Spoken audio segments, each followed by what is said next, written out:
የ2017 ማትሪክ 53 ቀን ይቀረው። እኛም ነፃ ስኮላርሺፕ ልንሰጣችሁ ነው። ሄዴር እንዴት ናችሁ?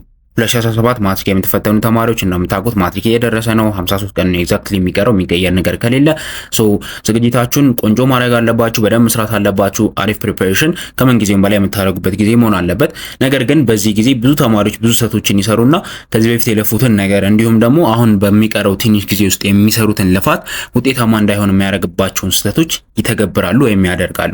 ከእንደዚህ አይነት ነገር ማምለጥ ከፈለጋችሁ ጥሩ ውጤት ጥሩ ነገር ማግኘት የምትፈልጉ ከሆነ ለሁላችሁም በአቅማችሁ የሚሆን ቆንጆ ፓኬጆች አሉን። ሁሉም ላይ ዲስካውንት አድርገን እየጠበቅናችሁ ነው። በቴሌግራም @ኤክሴል ኮንታክት ላይ ሃይብላችሁን ብትመዘገቡ ትጠቀማላችሁ። ኑና ከኛ ጋራ ማትሪክን በአሪፍ ውጤት ለፉ። ወደ ስኮላርሺፑ ስንመጣ ኤክስሌት አካዳሚ የማህበረሰብ ኃላፊነት አለብኝ ብሎ ስለሚያስብ እንዲሁም ደግሞ በተለያየ ምክንያት እድሉን ማግኘት ላልቻሉ ስፔሻሊ ለጎበዝ ተማሪዎች እድሉን መስጠት አለብኝ ብሎ ስለሚያምን በየአመቱ ስኮላርሺፕ ይሰጣል።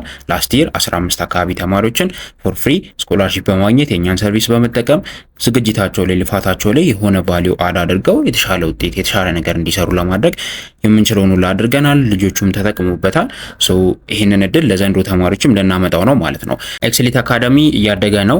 እናም ይሄን እድገቱን የሚመጥን አይነት ስኮላርሺፕን አዋርድ ማድረግ ያለብን ብለን ስላመንን ያምናውን በሁለት እጥፍ አሳድገን ዘንድሮ 30 ተማሪዎችን ነው የምንሸልመው።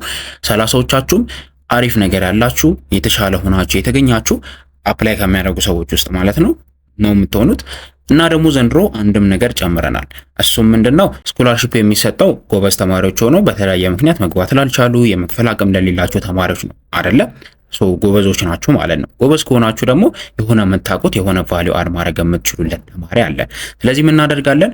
ሁላችሁም ስፔሲፊክ ዲቴይሉ ይነገራችኋል በቴሌግራም ቻናል። ለእናንተ ተብሎ አንድ ቴሌግራም ቻናል ወይ ግሩፕ ይከፈታል።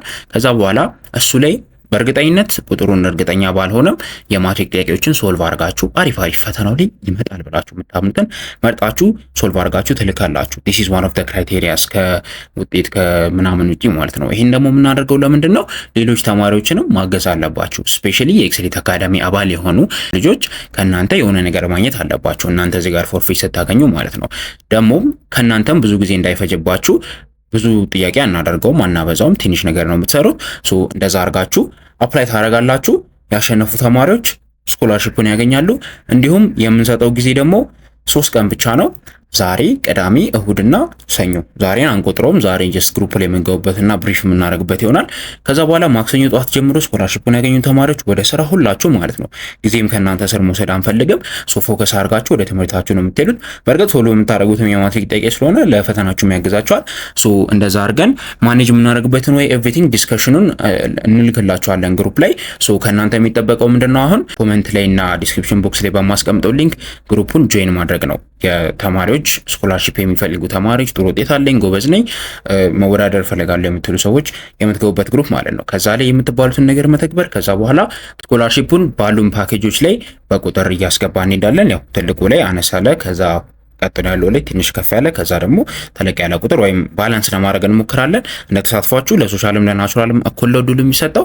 መታችሁ ተሳተፉ፣ ተጠቀሙበት። እንዲሁም ደግሞ እስከዛሬ ስለቆየን በጣም ይቅርታ እንጠይቃለን። የኤክስሌት አካዳሚ ትልቁን አፕሊኬሽን በትምህርት ዘርፍ ኢትዮጵያ ውስጥ ቢገስት የሚባል አይነት ፕላትፎርም ነው። ብዙ ነገሮችን በውስጥ የያዘ በጣም ኤቭሪቲንግ በአንድ ቦታ የምታገኙበት ጽድት ያለ አፕሊኬሽን እየሰራን ስለነበረ ነው። ያው ፕሌይ ስቶር ላይ ምናምን ፖሊሲዎች ብዙ ነገሮች አሉ ባክ ኤንድ ፎርዝ። እሱ ያዛገን ስለነበረ ነው እያስቸገረን ስለነበረ ነው። ኢቭን ዲስ ዊክ ጨርሰናል ብለን ሪጀክሽንስ ምናምን መጥቶ ድጋሚ ደግሞ እሱን አፒል ምናምን ብዙ ነገር እየሰራን ስለሆነ ነው። ብቻ ግን ለማርፈዳችን ኤክስኪዩዝ አይሆንም። ከ3 ወር በፊት እንዲሆን ነበር ያሰብነው። አሁንም 2 ወር አካባቢ ያላችሁ። ስለዚህ ኑና ተጠቀሙበት። እኛም ይቅርታ እንጠይቃለን። ሰላም ሁኑልኝ። ይህንን መልእክት ይገባዋል ለምትሉት ለጎበዝ ተማሪዎች ለሁሉም ተማሪዎች ሼር አድርጉ። እናመሰግናለን።